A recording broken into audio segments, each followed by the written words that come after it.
Le 4 août 2020 à 18h07, j'étais soufflé. Le 4 août 2020 à 18h07, le cœur de Beyrouth a explosé et nos cœurs avec, écrit Sarah Briand. Je n'ai jamais connu pourtant ces rues. Je n'ai pas non plus connu le café bleu, le souk Ayas. Je ne me suis jamais délecté du parfum du jasmin et des bougainvilliers. Je n'ai jamais bu une citronnade sur sa côte. Et pourtant, juste à force de lecture, j'ai toujours eu comme une nostalgie de ce pays, un attachement particulier.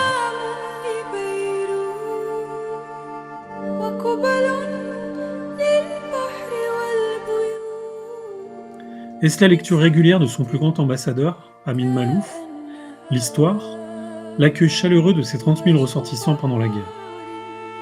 Comme le dit Fanny Ardant, pourquoi cet amour? Je ne sais pas. Il a pourtant des racines profondes, comme cette vieille ville devenue forêt après sa destruction. Ces quelques herbes odorantes que déplace avec elle Dima Abdallah dans Mauvaises herbes sur un balcon, car il y a pour elle deux choses, les plantes et les livres. Deux choses qui résistent à la guerre, à l'oubli, au temps. Le 4 août 2020 à 18h07, ton port est soufflé, le même lieu où les deniers publics s'étaient envolés.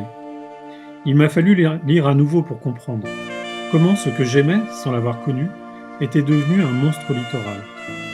Alors, j'ai repris une de tes artères principales avec Camille Hamoun, dans Octobre au Liban, pour comprendre en marchant, progressivement, du sud au nord, comment tu t'es étendu et corrompu après la guerre.